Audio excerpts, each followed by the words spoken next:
2026, 2027 là một cửa sổ hiếm để tái định vị chuyện học hành cho chính mình và cho con cái. Tôi không nói về cảm xúc hay một trào lưu ngắn hạn, tôi đang nói về cấu trúc. Giáo dục sẽ không sụp đổ như một tòa tháp, nhưng nó đang âm thầm phân nhánh với tốc độ cao. Nếu tinh ý, bạn sẽ thấy con đường cũ vẫn tồn tại, thậm chí có cảm giác nó vẫn đang phát triển và thôi thúc chúng ta chạy theo. Nhưng song song với đó, những lối đi mới phù hợp xu hướng thời cuộc cũng đang hình thành như một tất yếu khách quan. Và giống như thủy triều dân, chúng sẽ lên rất nhanh, cuốn trôi những gì không kịp thích nghi. Một khi hệ thống nền tảng ở trong giai đoạn phân tách với tốc độ cao, ai đổi hướng sớm sẽ trả chi phí thấp, ai vẫn bám đường cũ vì đã lỡ rồi thì sẽ phải chịu phí chuyển làng. Bạn có hiểu được điều đó không?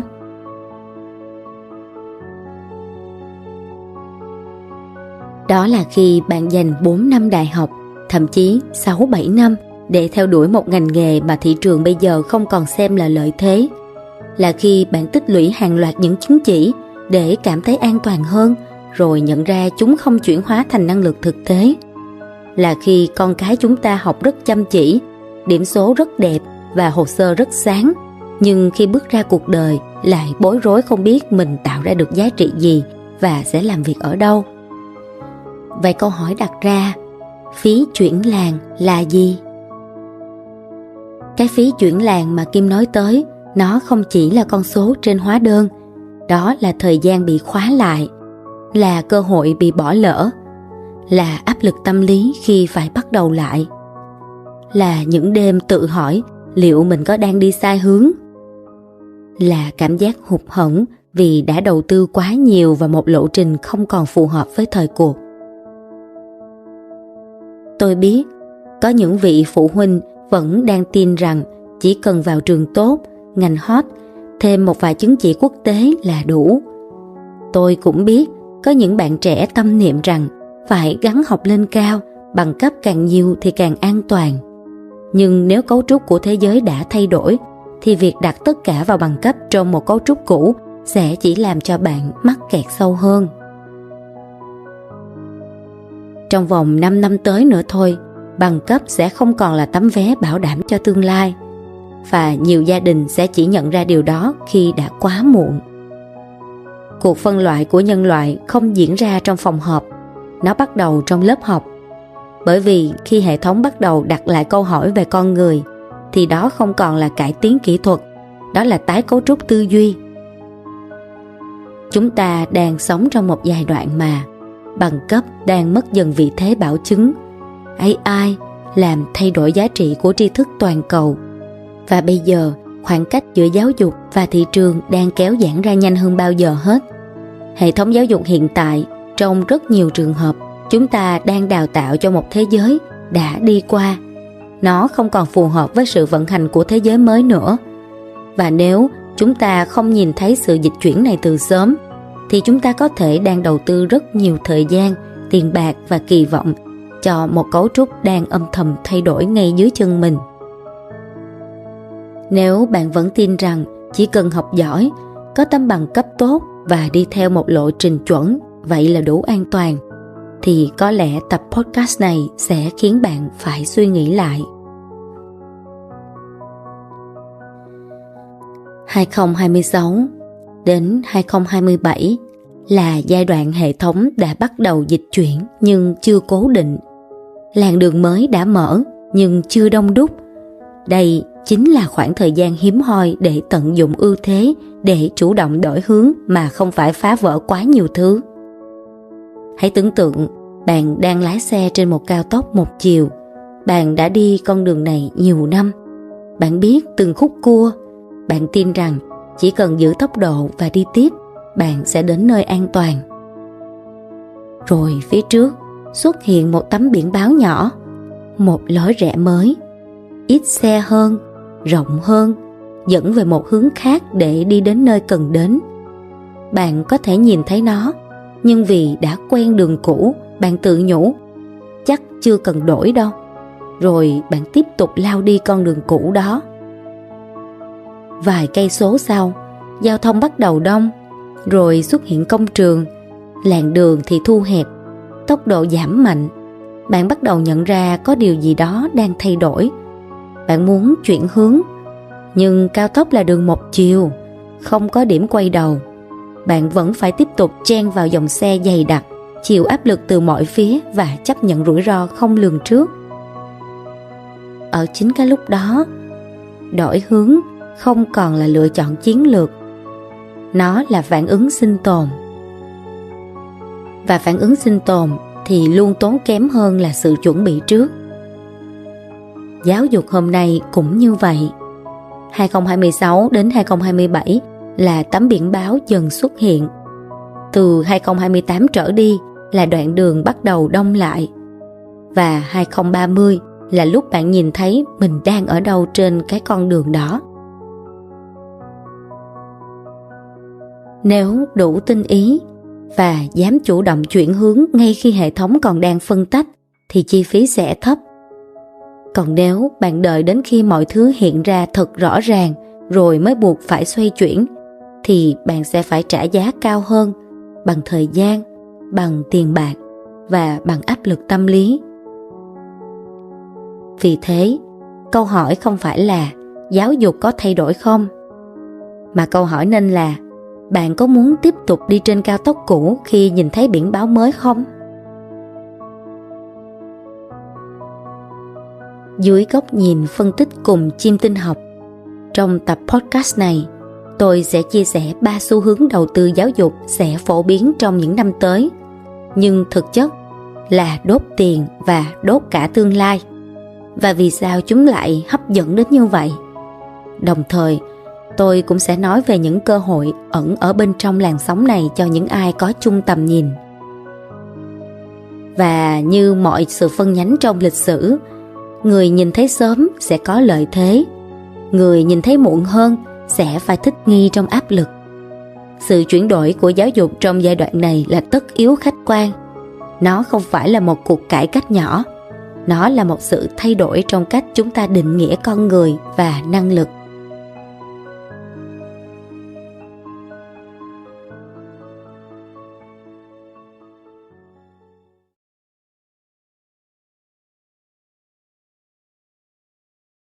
Tôi là Vashna Thiên Kim. Chào mừng các anh chị đã quay trở lại với Vashna Podcast, hơi thở của thời cuộc. Và nếu đã sẵn sàng, mời anh chị hãy chọn một chỗ ngồi thoải mái, quen thuộc cùng một tách trà ấm. Rồi chúng ta sẽ bắt đầu nhìn vào bức tranh lớn hơn của giáo dục thế hệ mới ngay trong khoảnh khắc này.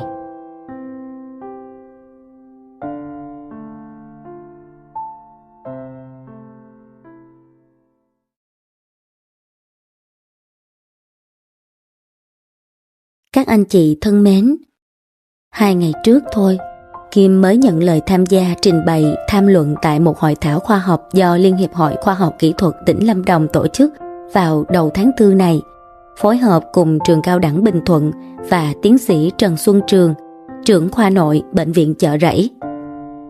Chủ đề lần này không phải là về cải cách chương trình học hay đổi mới phương pháp giảng dạy, mà là về nhịp thở. Những cập nhật khoa học mới về nhịp thở có kiểm soát và ảnh hưởng của nó lên biến thiên nhịp tim ở người trẻ. Chia sẻ những kinh nghiệm trong công tác chẩn đoán và điều trị người bệnh. Trùng hợp, cũng trong tuần qua, Kim trò chuyện với một người khá đặc biệt, một giáo sư tâm lý học lâm sàng người Mỹ đang giảng dạy tại Fulbright University Việt Nam. Ông là một Fulbright Scholar với gần 15 năm học thuật, đồng thời sáng lập và điều hành một trung tâm tâm lý, triển khai cả trị liệu cá nhân lẫn tư vấn doanh nghiệp với định hướng phát triển ngành tâm lý học theo hướng tích hợp giữa chuẩn mực phương Tây và chiều sâu bản địa.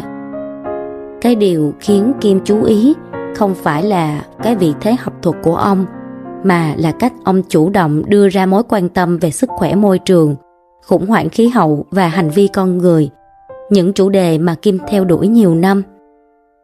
Khi một học giả đứng ở giao điểm giữa giảng dạy đại học quốc tế, vận hành mô hình trị liệu lâm sàng và đào tạo thế hệ trẻ, bắt đầu nhìn thấy những mảnh ghép tâm lý trong bài toán khí hậu, thì cuộc đối thoại ấy đã vượt ra khỏi phạm vi cá nhân. Đó là sự gặp gỡ giữa hai hệ quy chiếu. Đó là khoa học hành vi và nhu cầu thích ứng sinh tồn. Kim chia sẻ những điều này để chúng ta cùng nhận diện một tín hiệu đang rất rõ ràng, rằng những không gian học thuật vốn thận trọng và thay đổi chậm đang bắt đầu quan tâm tới những yếu tố từng bị xem là ngoại biên của giáo dục, như nhịp thở, cortisol, tâm lý và cấu trúc con người trong bối cảnh giáo dục đang được đặt lên bàn thảo luận. Trong những diễn đàn trước đây chỉ nói về chương trình, phương pháp và đánh giá, thì những người học giả đang cùng tìm kiếm những cuộc đối thoại về khí hậu và khả năng thích ứng của con người để tìm ra những hướng đi mới, hiệu quả hơn đang bắt đầu nhen nhóm. Đó là lúc chúng ta biết rằng câu chuyện này đang bước sang một tầng khác. Có một sự dịch chuyển âm thầm đang diễn ra trong cấu trúc tri thức của xã hội. Khi hệ thống tri thức bắt đầu đặt lại câu hỏi về con người, thì đó không còn là một cải tiến nhỏ lẻ. Đó là dấu hiệu của một tái cấu trúc sâu rộng mà chúng ta cần phải nhận diện. Và khi sự tái cấu trúc diễn ra ở tầng nền tảng, chúng ta không chỉ có thể nhìn vào bề mặt chương trình hay phương pháp nữa, mà chúng ta phải nhìn vào cấu trúc vận hành của toàn bộ hệ thống để lắng nghe, suy ngẫm và chuẩn bị.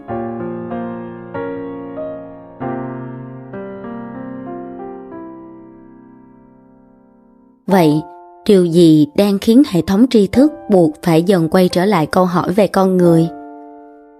Vì sao những chủ đề từng bị xem là ngoại biên nay lại tiến vào trung tâm? Để trả lời những câu hỏi ấy, chúng ta cần nhìn thẳng vào một thực tế không ai mong đợi. Đó là hệ thống giáo dục đang trong trạng thái lệch pha ngày càng nghiêm trọng. Nếu ta nhìn sâu hơn một chút, ta sẽ thấy sự phân nhánh này không phải là do một vài trường đại học muốn đổi mới, cũng không phải do một vài chính sách cải cách. Nó không đến từ bề mặt, nó đến từ sự lệch pha ở tầng nền tảng. Và sự lệch pha ấy không diễn ra ở lớp bề mặt của giáo dục. Nó diễn ra đồng thời ở 3 cấp liên đới cùng lúc, đó là công nghệ, kinh tế và ở chính động lực học tập của xã hội. Những yếu tố này buộc hệ thống phải phân nhánh, dần hình thành nên những con đường mới phù hợp hơn.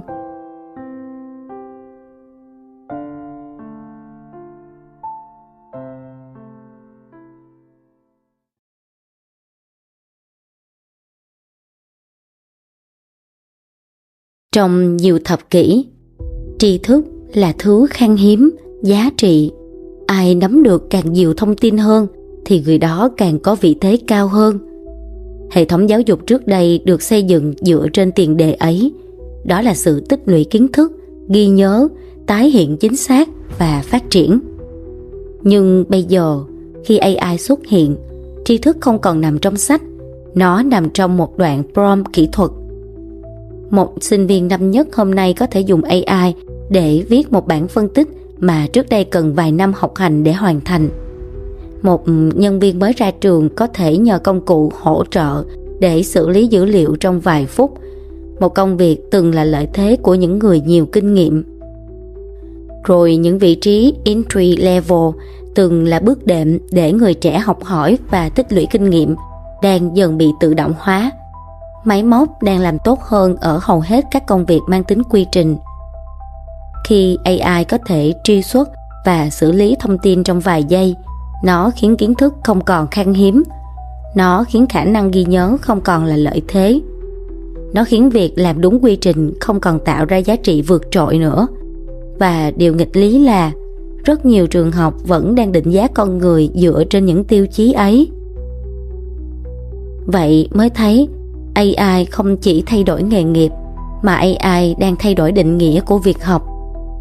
Nếu học vẫn chỉ là tích lũy thông tin, thì chúng ta đang đào tạo con người để cạnh tranh với máy móc ở chính lĩnh vực mà máy móc mạnh nhất. Điều này có nghịch lý hay không? Thực chất, học buộc phải chuyển từ tích lũy tri thức sang thiết kế năng lực như năng lực tư duy, năng lực kết nối, năng lực tự học, năng lực điều chỉnh bản thân trong môi trường biến động. Và sự chuyển đổi đó không diễn ra trong sách giáo khoa, nó diễn ra ngay trong cách thế giới vận hành. Tiếp theo, ta phân tích sự lệch pha thứ hai đến từ kinh tế. Thị trường lao động nó đang thay đổi theo quý, chương trình đào tạo thay đổi theo nhiều năm. Thị trường lao động thay đổi với tốc độ mà hệ thống đào tạo khó có thể theo kịp, thì ngành nghề xuất hiện và biến mất trong một chu kỳ ngắn hơn rất nhiều so với chu kỳ sửa đổi giáo trình. Chúng ta có thể thấy, không khó để thấy những sinh viên ra trường phải học lại từ đầu trong doanh nghiệp. Không khó để thấy những người có bằng cấp tốt nhưng vẫn phải tham gia thêm hàng loạt khóa đào tạo kỹ năng thực tế. Cũng không khó để thấy những ngành từng hot cách đây 5 năm nay đã bão hòa, trong khi những ngành mới lại đòi hỏi cấu trúc năng lực hoàn toàn khác. Điều này là vô cùng phi lý và lãng phí nguồn lực rất lớn mà chúng ta đang chứng kiến một cách bất lực. Doanh nghiệp hôm nay, họ tuyển người vì khả năng tạo ra giá trị thật cho tổ chức. Họ cần người có thể học nhanh, làm nhanh, thích nghi nhanh và cộng tác được với công nghệ mới. Trong khi đó, rất nhiều nơi vẫn đang đào tạo theo logic cũ, là hoàn thành giáo trình, đi thi theo mẫu, đạt chuẩn điểm số, rồi tích lũy bằng cấp. Vậy, khoảng cách giữa học và làm, nó ngày càng giãn ra. Nó tạo ra một rủi ro rất lớn cho phụ huynh và thế hệ trẻ. Bởi vì phụ huynh thì cảm thấy bất an, nhưng không gọi tên được nỗi bất an đó khi con cái mình có thể đã học rất chăm chỉ, rất xuất sắc trong hệ thống, nhưng lại không đủ cấu trúc để đứng vững ở ngoài đời thật. Còn thế hệ trẻ nói nhiều về nâng cấp bản thân, về phát triển bản thân, học cao hơn, rồi bằng cấp cao hơn. Thật ra họ đang gắng sức để tìm cách học nhiều hơn bao giờ hết, nhưng vẫn không chắc là mình đang đi đúng hướng hay không. Và họ rất là mờ mịt về tương lai ở phía trước. Rồi khi mà trao đổi với nhiều bạn trẻ, Kim cũng nhận thấy một điều. Sâu ở bên trong, các bạn luôn tự đặt một câu hỏi là: học để làm gì? Nếu ai đó trong chúng ta đang cảm thấy có một khoảng hẫng giữa những gì mình học và những gì thế giới đòi hỏi, thì đó không phải là chúng ta thiếu cố gắng, mà đó là do hệ thống đang lệch pha quá lớn.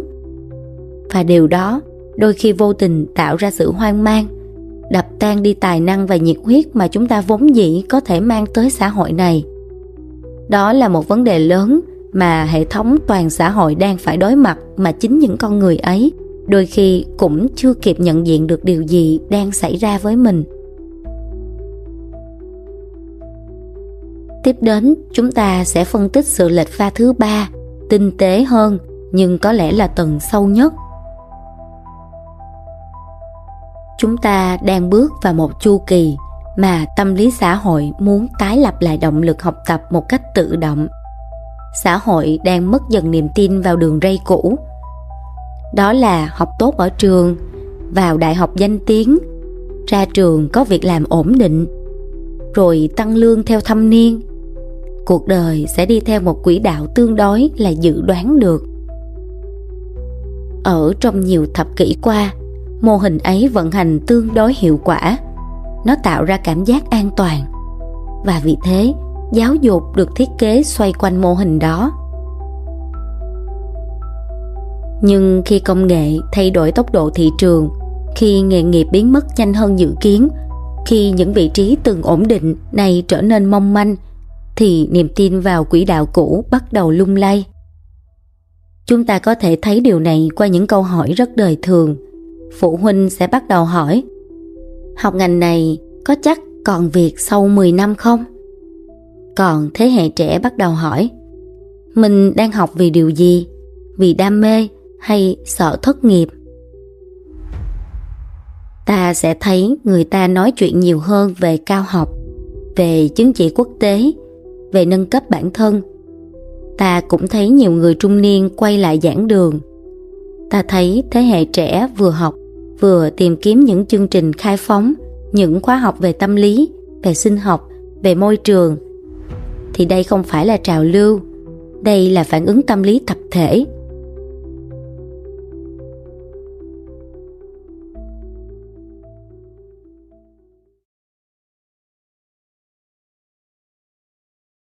Ngay bản thân Kim vừa rồi có một cái lời đề nghị từ một vị tiến sĩ là hay là Kim quay lại chương trình học để nâng cấp, và cái mục đích tiến tới đó là tiến sĩ. Kim rất là trân trọng cái sự lót đường và quan tâm này, nhưng đây chắc chắn sẽ không phải là sự lựa chọn của Kim, mà nó cũng cho Kim một cái cảm hứng, một cái nguồn động lực để làm cái bài podcast tập ngày hôm nay. Nó rõ ràng là phản ứng tâm lý tập thể. Khi một xã hội không còn tin rằng đường ray cũ sẽ dẫn đến tương lai an toàn, họ bắt đầu tìm kiếm tri thức theo một cách khác. Nhưng chắc chắn với tất cả mọi người thì những tấm bằng học vị nó sẽ không phải là đích đến an toàn như những thập niên cũ nữa. Và ở đây ta có thể thấy rõ sự lệch pha tiếp tục xuất hiện một cách sâu sắc và tinh tế hơn. Vì khi nỗi bất an tăng lên, nhu cầu học tăng lên, nhưng động cơ học không phải lúc nào cũng rõ ràng. Có người học để củng cố cấu trúc nội lực, còn có người học để bù đắp nỗi sợ. Có người tìm tri thức để thích ứng, lại có người tìm danh xưng để cảm thấy an toàn. Xã hội bắt đầu quay lại với tri thức, nhưng quay lại thế nào? Đó mới là câu hỏi. Và sự khác biệt ấy rất tinh tế. Nhưng chính từ đó, khi động lực học tập bắt đầu phân hóa, tâm lý xã hội bắt đầu lung lay, giáo dục cũng bắt đầu buộc phải tự phân nhánh như một sự tất yếu. Giáo dục giờ đây không chỉ lệch pha về công nghệ hay kinh tế, nó lệch pha vì động lực bên trong của con người đang âm thầm thay đổi. Khi mục đích học không còn đơn thuần là cạnh tranh, mà là tìm kiếm nền tảng tồn tại, thì toàn bộ cấu trúc giáo dục buộc phải tự điều chỉnh. Những gì chúng ta vừa quan sát không phải là cảm xúc nhất thời của một thế hệ. Nó không phải là một xu hướng mạng xã hội. Nó là sự dịch chuyển trong tầng sâu của tâm lý tập thể. Và khi một sự dịch chuyển diễn ra đồng thời ở công nghệ, ở kinh tế và ở động lực học tập của xã hội, thì ta cần đặt ra một câu hỏi lớn hơn. Vì sao nó xảy ra đúng vào thời điểm này? Vì sao sự bất an gia tăng cùng lúc với nhu cầu học tập? Rồi vì sao tri thức lại được tìm kiếm mạnh mẽ trong khi bằng cấp lại mất dần tính bảo đảm? Anh chị có thể thử nghĩ về một viễn cảnh trong 4 năm nữa, 6 năm nữa hay 8 năm nữa, thì học vị tiến sĩ hay thậm chí là phó giáo sư nó sẽ nhiều vô số kể. Vậy thì lúc đó nó có còn danh giá như là thời điểm hiện tại và trước đây nữa hay không? Và câu hỏi lớn nhất là nó phục vụ cho điều gì? Nếu ta chỉ nhìn bằng lăng kính kinh tế hay chính sách, ta sẽ thấy hiện tượng. Nhưng để hiểu nhịp, ta phải đặt hiện tượng ấy lên cái trục thời gian dài hơn. Trong chiêm tinh học, khi được đọc đúng, nó là bản đồ của những chu kỳ ý thức tập thể, cho ta thấy được rằng khi nào xã hội mở rộng, khi nào xã hội siết lại, khi nào thì những cấu trúc cũ bị thử thách và khi nào những cấu trúc mới được sinh ra. Và nếu đặt giáo dục vào trục vận hiện tại, ta sẽ thấy rõ sự phân nhánh này không phải ngẫu nhiên, nó đến đúng nhịp thôi. Khi xã hội không còn đặt câu hỏi học nhiều hay học ít, mà bắt đầu hỏi là học để làm gì, ở một quy mô lớn hơn, ta sẽ biết rằng một chu kỳ mới đang mở ra. 2026 đến 2027 không chỉ là một giai đoạn thay đổi, nó là điểm bản lề trong một chu kỳ mở rộng rồi thanh lọc của tri thức. Để có thể hiểu điều đó sâu hơn, ta cần đọc nhịp của thời gian. Và chính ở đây, chiêm tinh học bắt đầu soi sáng bức tranh giáo dục của những năm sắp tới.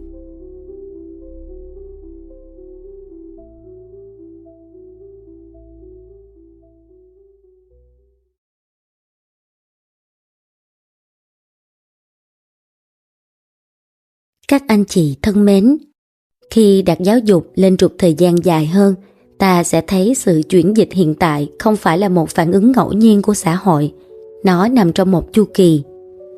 Trong chiêm tinh học, mộc tinh đại diện cho tri thức, giáo dục, hệ thống niềm tin và khả năng mở rộng ý thức của con người. Mỗi khi mộc tinh bước vào pha vượng khí, xã hội thường chứng kiến một nhu cầu học tập gia tăng, không phải học vì sợ bị tụt lại ở phía sau, mà học vì một động lực sâu hơn, đó là cần hiểu để tồn tại vững vàng hơn. Năm 2026 đến 2027 là một giai đoạn như vậy. Năng lượng của mộc tinh kích hoạt mạnh trục giáo dục. Điều này không chỉ biểu hiện bằng việc nhiều người đi học hơn, nó biểu hiện bằng việc hệ thống tri thức bắt đầu tự đặt lại câu hỏi về chính mình.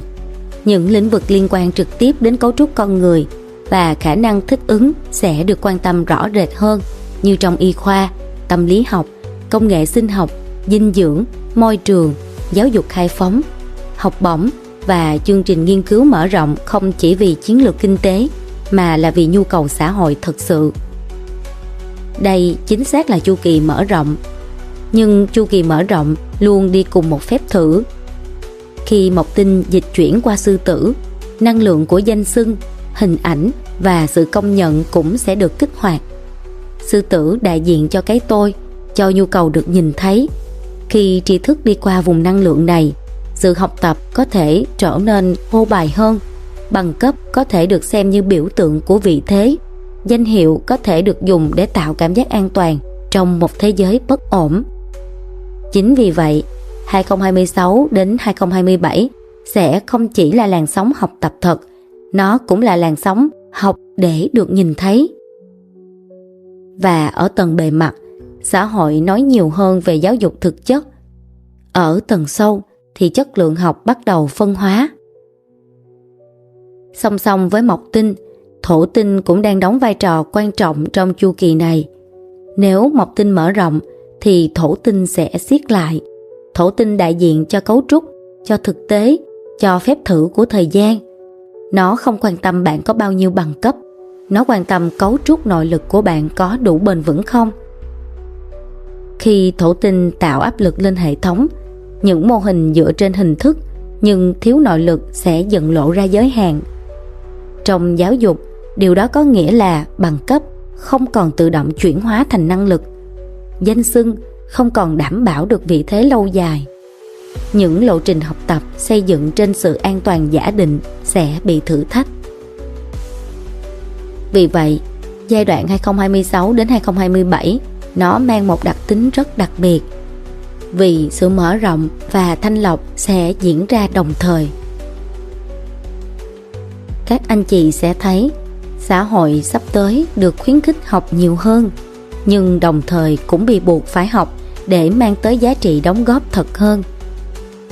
Nếu nhìn xa hơn trên trục vận, 2026 đến 2027 là giai đoạn gieo hạt và định vị.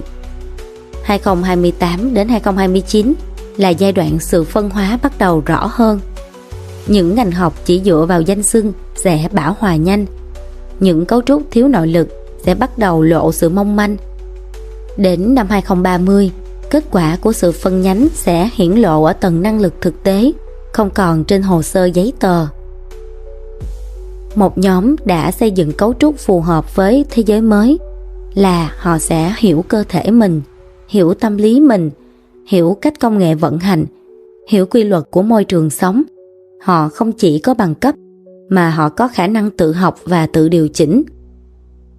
Rồi một nhóm khác có thể vẫn sở hữu nhiều danh xưng, nhưng thiếu khả năng chuyển hóa trong thực tế. Khi áp lực của thời đại gia tăng, sự khác biệt ấy sẽ rõ ràng hơn. Chim tinh học không dự báo sự sụp đổ của hệ thống giáo dục đang tồn tại. Nó cho thấy nhịp của sự mở rộng và thanh lọc một cách rõ ràng. Giáo dục bước vào một vòng chu kỳ mới, nơi tri thức được mở rộng nhưng đồng thời bị yêu cầu quay về với chiều sâu. Nếu đọc đúng nhịp của thời gian, ta sẽ không bị hoảng loạn. Ta sẽ biết 2026 đến 2027 là cửa sổ để định vị lại. Chu kỳ đang mở ra, và khi chu kỳ đã mở, điều duy nhất mỗi người cần quyết định là mình bước vào nó với tâm thế như thế nào.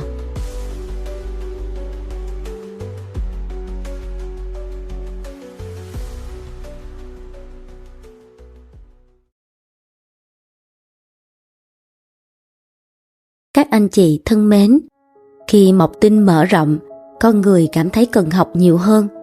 Khi thổ tinh siết lại, con người lại cảm thấy phải bảo vệ tương lai của mình. Hai lực tác động này cùng tồn tại.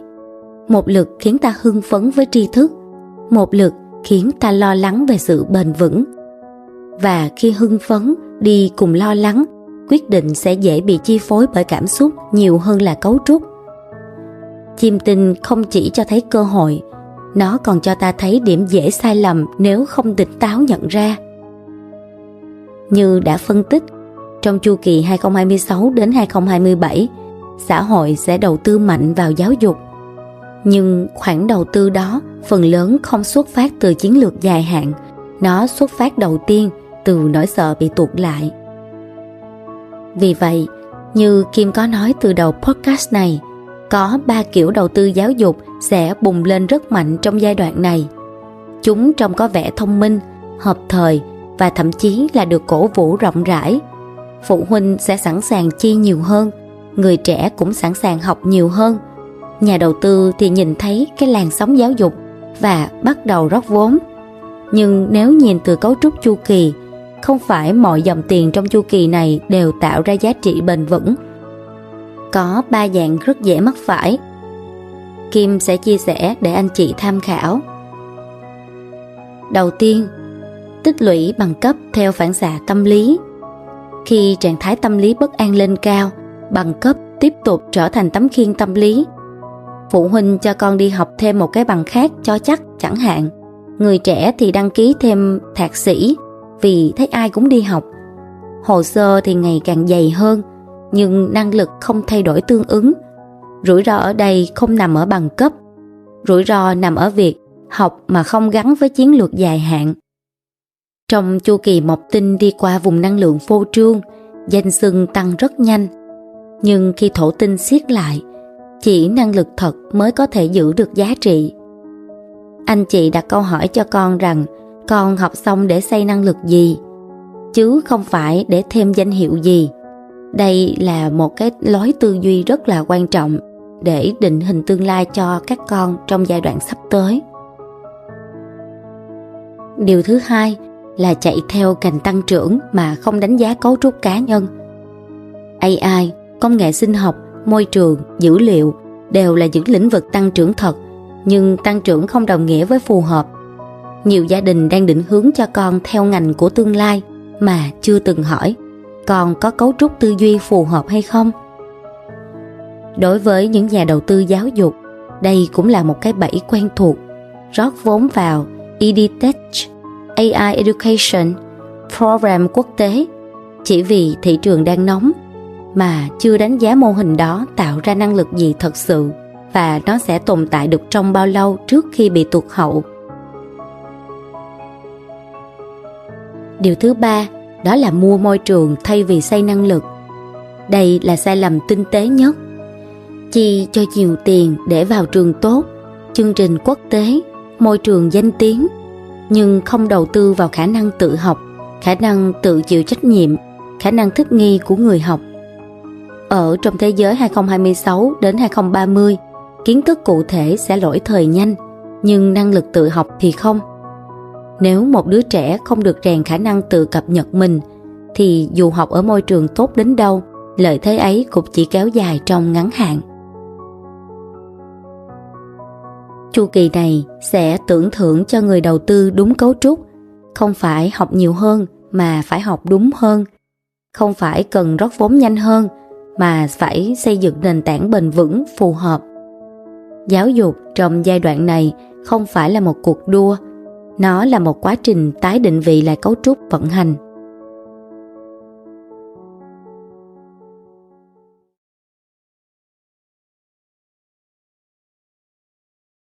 Và để tận dụng được cơ hội của ngưỡng cửa chu kỳ dưới góc nhìn phân tích từ chiêm tinh, Kim đề xuất 3 điểm định vị không chỉ dành cho phụ huynh, các bạn trẻ, mà còn cho những ai đang muốn đầu tư vào ngành giáo dục.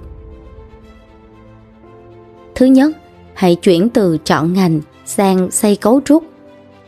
Ngành học có thể thay đổi theo chu kỳ kinh tế, hôm nay được xem là xu hướng, vài năm sau có thể bão hòa.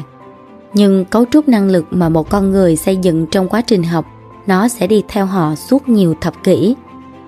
Vì vậy, câu hỏi quan trọng không còn là con nên học ngành gì, mà là bản thân mình đang hình thành nên một con người như thế nào trong quá trình học hành của mình. Ta có khả năng tự học khi không có ai nhắc nhở không? Ta có hiểu cơ thể và tâm lý của mình vận hành ra sao để tự điều chỉnh khi áp lực tăng lên không? Ta có nhìn thấy bức tranh lớn của một vấn đề hay chỉ làm theo hướng dẫn có sẵn? Đó mới là hành trang để đi qua nhiều chu kỳ biến động. Bằng cấp có thể giúp mở ra một cánh cửa, nhưng chính cấu trúc sâu bên trong mới giúp mọi người sẽ bước tiếp khi cánh cửa ấy thay đổi. Điều thứ hai, chuyển từ vùng an toàn ngắn hạn sang khả năng thích nghi dài hạn. Ở trong giai đoạn 2026 đến 30 thì 4 năm này thôi, nghề nghiệp sẽ thay đổi nhanh hơn bằng cấp kịp thích nghi. Những vị trí hôm nay còn ổn định, có thể vài năm sau sẽ được tái cấu trúc bởi công nghệ, bởi thị trường hoặc bởi chính sự thay đổi trong hành vi tiêu dùng. Vì vậy, sự an toàn không còn nằm ở việc sở hữu một danh xưng cố định, nó nằm ở khả năng cập nhật chính mình khi hoàn cảnh thay đổi. Một người biết tự học, biết quan sát, biết điều chỉnh hướng đi khi cần thiết sẽ không sợ những sự dịch chuyển của thị trường. Nhưng một người chỉ dựa vào danh xưng hay vị trí hiện tại mà không cập nhật cái kỹ năng thực chất thì mỗi lần biến động nó sẽ là một cú rung lắc đe dọa thực sự đến họ. Giáo dục trong giai đoạn này cần dạy con người cách biết tự tái cấu trúc mình, chứ không phải chuẩn bị cho một nghề nghiệp cụ thể. Và với những ai đang đầu tư vào lĩnh vực giáo dục, câu hỏi không còn là mô hình này đào tạo bao nhiêu học viên, mà là mô hình này có giúp người học nâng cao khả năng thích nghi hay không? An toàn thật sự không đến từ việc đứng yên, nó đến từ việc có thể dịch chuyển mà không mất mình. Điều thứ ba, chuyển từ đầu tư vào lớp học sang đầu tư vào hệ sinh thái phát triển con người. Chu kỳ này không chỉ mở rộng giáo dục theo nghĩa truyền thống, nó mở rộng ở những lĩnh vực chạm trực tiếp vào cấu trúc con người như sức khỏe thể chất, tâm lý, môi trường sống, công nghệ hỗ trợ học tập và khả năng thích nghi. Nếu chỉ nhìn giáo dục như một tòa nhà có bảng tên, ta sẽ bỏ lỡ bức tranh lớn hơn. Bởi trong thế giới đang tái cấu trúc, năng lực không được hình thành chỉ trong lớp học, nó được nuôi dưỡng bởi môi trường sống, bởi trạng thái sức khỏe, bởi sự hiểu biết về cơ thể và tâm lý, bởi cách con người tương tác với công nghệ. Những ai nhìn thấy sự giao thoa này từ sớm sẽ không chỉ rót tiền vào các trường lớp, họ xây dựng một hệ sinh thái nơi việc học gắn với sức khỏe, với nhận thức, với khả năng tự điều chỉnh và với công nghệ một cách cân bằng. Đó mới là hướng đi bền vững trong chu kỳ này. Bởi khi cấu trúc của con người được chăm sóc toàn diện, giáo dục không còn là một giai đoạn, nó trở thành một quá trình sống.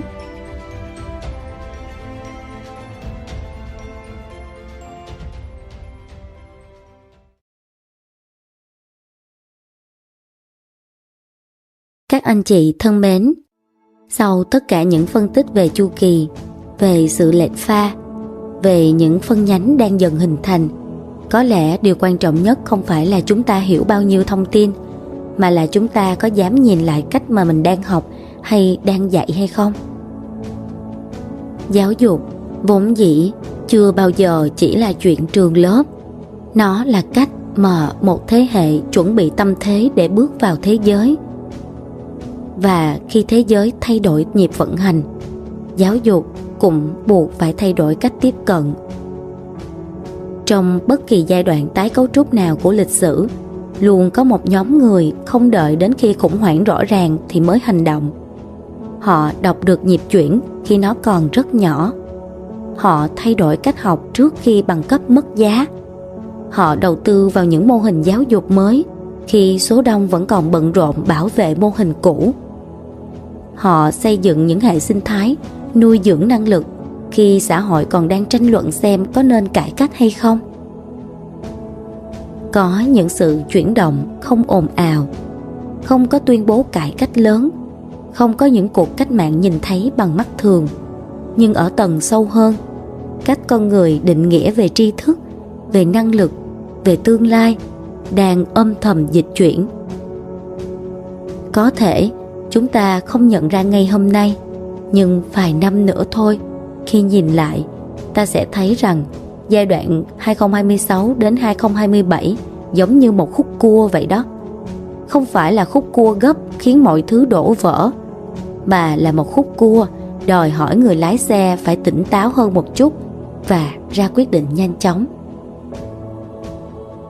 AI sẽ tiếp tục phát triển với tốc độ mà chúng ta chưa từng chứng kiến. Nó sẽ xử lý dữ liệu nhanh hơn, chính xác hơn, tối ưu hơn và gần như có thể thay thế mọi thứ. Nhưng AI không tự quyết định hướng đi của nhân loại. Giáo dục mới chính là cái nơi sẽ quyết định điều đó. Có thể chúng ta lo ngại khi thấy máy móc ngày càng thông minh, nhưng với Kim, đây không phải là dấu hiệu của sự kết thúc. Đây là một ngưỡng chuyển mình, một ngưỡng kỳ dị công nghệ, nơi con người buộc phải nhìn nhận lại cấu trúc của mình, sẵn sàng nâng cấp và bước lên một tầng cao phát triển mới. Con người thì buộc phải rời bỏ sân khấu cũ, sân khấu bên ngoài, sân khấu của việc ghi nhớ nhiều hơn, tính toán nhanh hơn, tối ưu tốt hơn. Những điều ấy AI sẽ làm thay cho chúng ta. Khi AI thu về phần lớn tri thức bên ngoài, không phải là nó tước đoạt từ con người, nó chỉ vô tình mở ra một khoảng không gian quý giá để con người quay trở lại với tri thức bên trong, khai phá những khả năng mà không thuật toán nào có thể chạm tới. Nơi của tự nhận thức và trí tuệ cao nhất, đó chính là những trí tuệ đến từ bên trong. Câu nói này của Kim có lẽ không phải ai cũng hiểu hàm nghĩa sâu xa của nó, nhưng Kim vẫn chọn nói ra. Nơi sâu sắc của ý thức bên trong, nơi của đạo đức, của ý nghĩa, của khả năng cảm thụ và sáng tạo từ tầng bản thể. Nếu giáo dục được tái định nghĩa đúng trong giai đoạn này, đặt con người làm gốc, đặt năng lực tự hiểu mình và tự điều chỉnh làm nền tảng, thì sự phát triển AI không còn là mối đe dọa, mà nó trở thành là một món quà. Ở một dòng chảy công nghệ giúp con người giải phóng năng lượng khỏi sự tác động hay những tác vụ lặp lại, để có thể tập trung vào tầng phát triển cao hơn của ý thức. Khi đó, con người không cạnh tranh với AI, mà con người đang dẫn dắt AI và sử dụng nó như là một đôi cánh để chúng ta có thể tiến xa hơn vào một tương lai thế giới mới. Nhưng nếu giáo dục không kịp thay đổi, nếu chúng ta vẫn đào tạo cho một mô hình cũ chỉ xoay quanh tích lũy thông tin và chạy theo hiệu suất, thì công nghệ sẽ mặc nhiên định hình hành vi con người theo logic của tối ưu hóa. Và ở trong logic ấy, phần sâu sắc nhất của con người sẽ dần bị thu hẹp. Vì vậy, câu hỏi không còn là AI có vượt qua con người hay không. Câu hỏi là giáo dục có đủ dũng cảm để nâng cấp con người trước khi công nghệ định nghĩa lại chúng ta hay không? Có thể vài năm nữa, khi nhìn lại, chúng ta sẽ thấy giai đoạn này không phải là thời kỳ khủng hoảng, mà là thời kỳ con người được trao cơ hội bước vào một tầng phát triển mới. Một tầng nơi công nghệ phục vụ ý thức, chứ không phải ý thức chạy theo công nghệ. Và mọi thứ bắt đầu từ cách chúng ta định nghĩa lại việc học hôm nay. Và có lẽ đó cũng là lý do vì sao Kim chọn đi con đường này. Với Kim, giáo dục không chỉ là một lĩnh vực, đó là con đường dài. Con đường đặt câu hỏi về cấu trúc con người trước khi nói đến cấu trúc xã hội. Con đường nuôi dưỡng nội lực trước khi bàn về sự cạnh tranh bên ngoài. Con đường tin rằng nếu một thế hệ được nâng cấp từ bên trong, mọi hệ thống khác sẽ tự thay đổi theo. Vì vậy, nếu trong buổi trò chuyện hôm nay, anh chị cảm thấy mình cũng suy nghĩ về những điều tương tự như thế, về một nền giáo dục khai phóng hơn, sâu sắc hơn, gắn với sức khỏe, với nhận thức, với khả năng tự điều chỉnh, thì có lẽ chúng ta đang đứng chung một nhịp chuyển. Có một sự thật là lịch sử không đổi hướng nhờ số đông ồn ào. Nó đổi hướng khi những con người cùng nhìn thấy trước bắt đầu kết nối với nhau.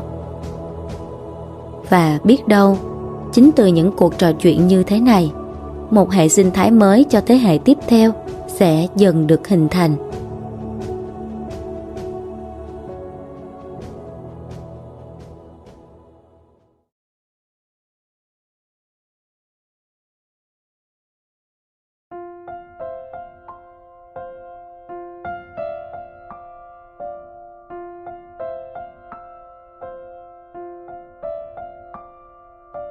Cảm ơn các anh chị đã dành thời gian lắng nghe và đi cùng Kim trong cuộc trò chuyện quan sát này. Nếu anh chị cảm thấy những chia sẻ này hữu ích cho hành trình quan sát và định hướng của bản thân, hãy ấn đăng ký kênh và bật thông báo để chủ động theo dõi và không bỏ lỡ những tập podcast tiếp theo nhé. Hẹn gặp lại anh chị tại Vajna Podcast vào mỗi tối thứ 6 hàng tuần.